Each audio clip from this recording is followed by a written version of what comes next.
O Jornal Virou Notícia está aqui na Secretaria Municipal de Saúde. Estamos sendo recebidos pela secretária de Saúde, a Nádia Cristina Duarte, para a gente falar um pouco mais sobre a questão da Secretaria de Saúde aqui em Santa Luzia. Nádia, primeiro quero te agradecer mais uma vez por nos receber aqui na Secretaria.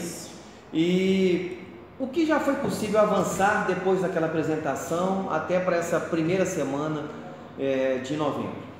Então, primeiro, Ramon, eu quero agradecer o espaço, a oportunidade que a gente tem de esclarecer, de levar a verdade para a população luziense. Bom, mas a situação do município de Santa Luzia é uma situação extremamente grave do ponto de vista sanitário. A gente não pode fechar os olhos para isso. E aí eu quero de novo deixar claro que nós não estamos fazendo o papel de ficar apontando o dedo. A culpa é de fulano, a culpa é de Betano. A situação, o contexto que esse município veio atravessando desde 2013, o cenário não poderia ser diferente. A situação que a gente está enfrentando hoje no SUS municipal é uma situação muito complexa, muito difícil, dentro de um cenário financeiro e político extremamente que contraria a evolução desse sistema. Com todas as dificuldades a gente vem superando. Por exemplo, depois dos últimos 100 dias, nós conseguimos instituir lá no Madalena Calixto um serviço de endoscopia. A população, quando precisava de um serviço de endoscopia aqui, ele recebia simplesmente uma notícia na unidade básica de saúde. Não tem, o SUS não faz. A gente mandava para Belo Horizonte respondia, não tem prestador. Então esse é um outro avanço depois daqueles 100 dias. Graças a Deus. Já tem agora o serviço de endoscopia. De endoscopia. A demanda, como é que está essa demanda reprimida no município? Nós chegamos aqui e encontramos um universo de 1.700 pessoas aguardando esse exame. E agora a gente vai atender uma cota aí de 60 a 70 exames por mês de endoscopia. Agora a gente está avançando com a mesma equipe para fazer a colonoscopia, que é um exame extremamente importante para rastreamento de suspeita de câncer de colo. Recentemente estivemos lá no Hospital Municipal e acompanhamos a questão das famosas AIHs. O que já avançou de lá para cá essa questão das AIHs? Nós mostramos, depois te convidamos para ir lá, em loco. Ali, e aí eu vi o pessoal fazendo cadastramento, uma por uma. Então, o cenário que a gente encontrou em relação às autorizações de internação hospitalar foi aquele. Nós temos 1.500 ainda paradas no Madalena, nós temos uma coisa de quase 1.600 paradas aqui na Central de Regulação. E recentemente o Maico fazendo um levantamento daquelas que já são autorizadas no município e que vai para ser realizada em Belo Horizonte, quase 2.000 AIHs paradas. As AIHs agora nós estamos terminando de estruturar a equipe para iniciar as cirurgias no Madalena. E para o Madalena, eu vou reforçar isso, o Madalena ele não comporta cirurgias muito complexas. Então, nós vamos agora iniciar cirurgias, mas cirurgias de baixa complexidade. Uma cirurgia de variz, nós estamos terminando de estruturar o serviço dentro de 15 dias. A gente começa a fazer vasectomia, que é uma cirurgia também de baixo impacto. Então, nós vamos conseguir fazer agora a vasectomia. Nós estamos estruturando para daqui a uma semana nós começarmos a fazer a catarata. Deve ter uma demanda também gigantesca. Mais de 1.200 pessoas aguardando catarata, que desde 2012 que não faz esse município. O quadro hoje está completo no PA Sede e no PA Benedito? Graças a Deus.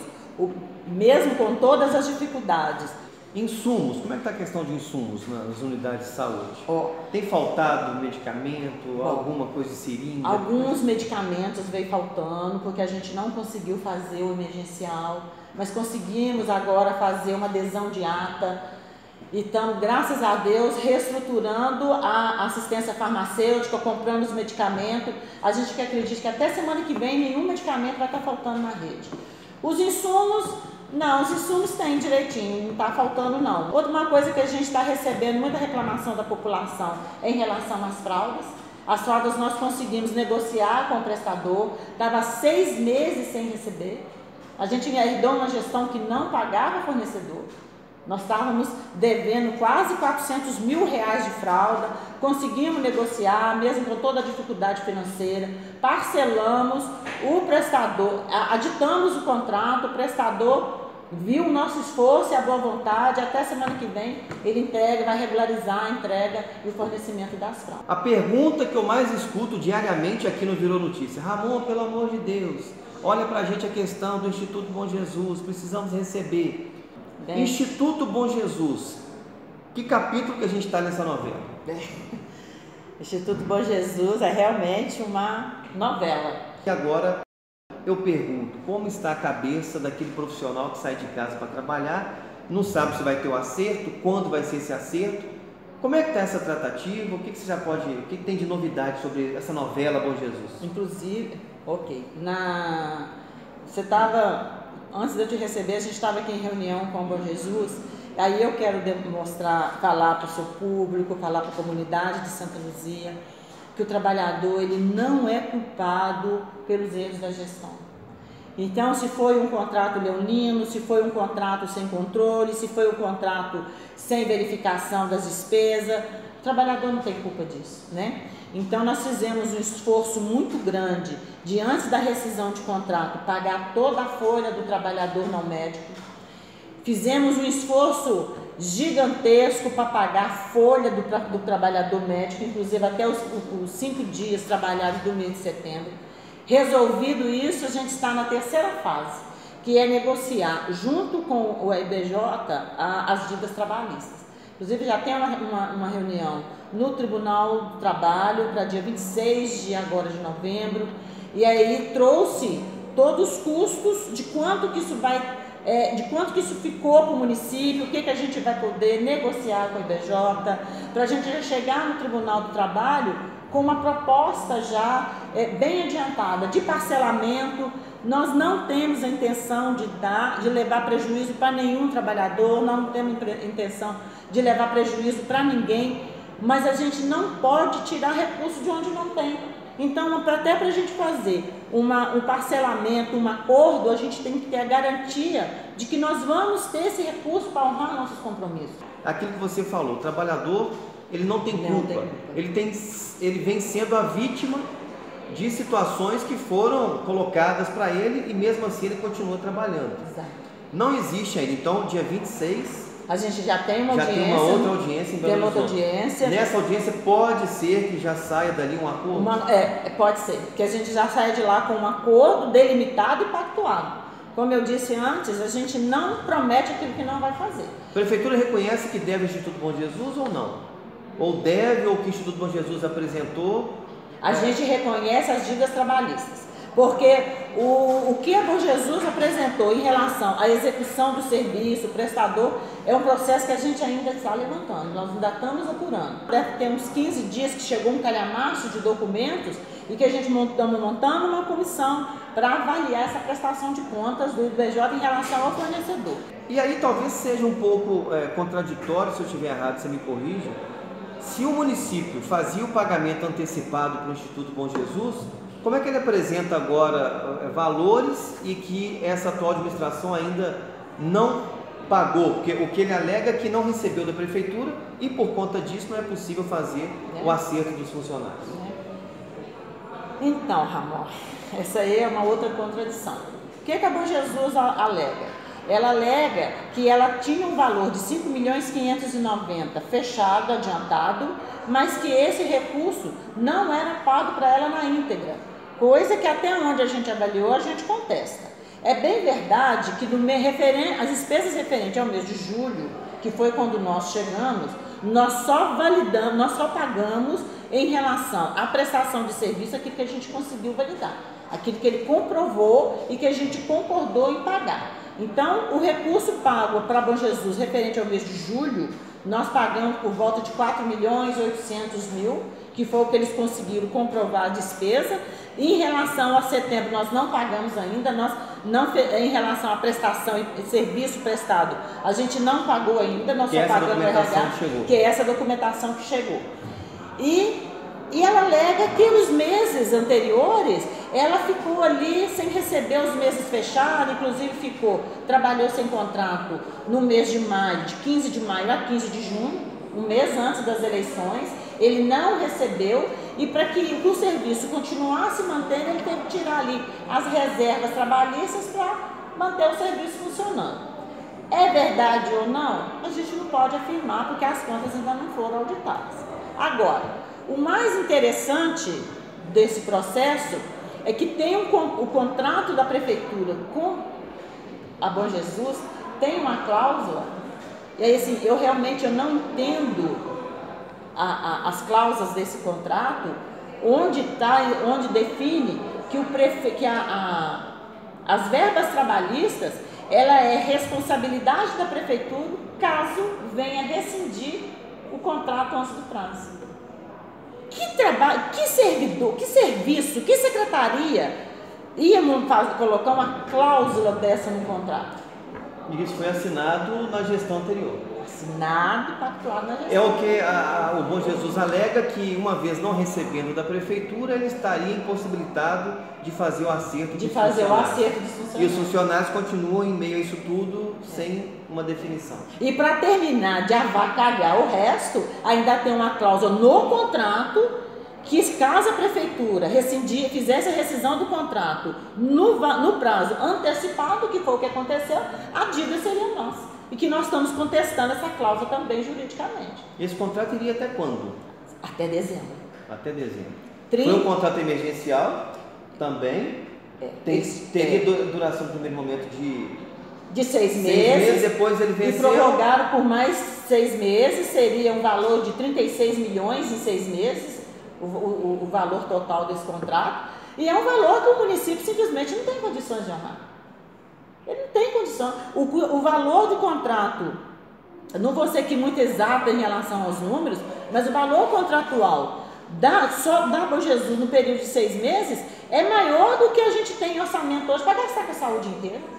Na sua avaliação, sem criticar, sem dar nomes, foi um contrato mal feito? É um contrato mal feito e leonino, né? Prejudicial para o serviço público. Secretária, para a gente encerrar essa entrevista, Hospital São João de Deus estava lá no plano de governo do prefeito durante a campanha eleitoral.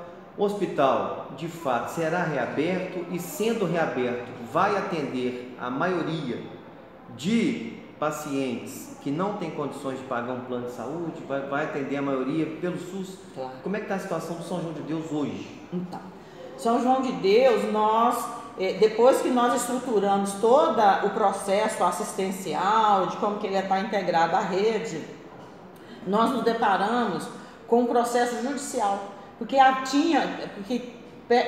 tramita na justiça uma ação civil do hospital contra a prefeitura, que foi iniciada lá em 2014, 2015, isso veio se arrastando, e que o objeto dessa ação civil pública não estava encerrado. E o hospital também ainda tramita dentro da Justiça Trabalhista a questão de pagamentos dos funcionários que não receberam, porque o hospital foi fechado de maneira abrupta por pura falta de condições financeiras de conseguir abrir. Então nós estamos fazendo, junto com o CAU Saúde, o Ministério Público, o Ministério do Trabalho, a Prefeitura, através do setor jurídico e Irmandade, uma saída que a gente consiga tanto resolver e responder a questão trabalhista que está lá no Ministério do Trabalho, mas trazendo esse estabelecimento importante para a rede assistencial de Santa Luzia, que é o hospital, com a garantia de autonomia e de sustentabilidade. E ele abrindo, a ideia é que ele atenda 70% da sua capacidade, seja disponibilizado para atender as ações e serviços do Sistema Único de Saúde, até para que ele consiga resgatar o seu título de filantropia. E o objetivo é reabrir, começar por quê? Pela maternidade ou mudou esse plano aí? Como eu falei lá nos 100 dias, o nosso diagnóstico nos forçou a inverter um pouco a lógica de prioridade. Que dado esse número que eu te dei de 1.500 AHs paradas lá, mais de 1.500 paradas aqui, sem contar o que está ainda parada em Belo Horizonte, nós tivemos uma necessidade sanitária de inverter a lógica, porque a gestante, de uma maneira ou de outra, elas ainda têm acesso em Belo Horizonte, ao contrário do paciente que está aguardando uma cirurgia de média complexidade. Então seria lá, primeiro a cirurgia, né? Primeiro, as cirurgias de média complexidade, abrir o bloco cirúrgico, ampliar a capacidade da clínica médica e o leito de pediatria. E aí depois vem a maternidade. E aí, concomitante, a gente vai trabalhando a questão da maternidade. O município de Santa Luzia seria o maior, vamos colocar assim, o maior cliente da Irmandade. É o município de Santa Luzia comprando serviços do da maternidade. Não só o município, mas toda a micro-região, né? Jabuticatuba, Taquaraçu, Caeté, Nova União, são os potenciais clientes que vão comprar serviço do São João de Deus. Então não tem um prazo, uma expectativa de reabertura do São João de Deus. Hoje eu não arrisco, Ramon. Bom, pessoal, conversei, portanto, com a secretária municipal de saúde aqui de Santa Luzia, a Nádia Cristina Duarte. O espaço está sempre aberto. Muito obrigada. Estamos aqui para cobrar, é o nosso papel, mas estamos aqui também para mostrar os avanços, principalmente na saúde, que a gente sabe a questão da saúde, como a demanda é gigantesca. É gigantesca, os avanços foram muito poucos, mas a gente tem a clareza, Ramon, de que nós estamos no caminho certo. Jornal Virou Notícia.com.br. Virou Notícia!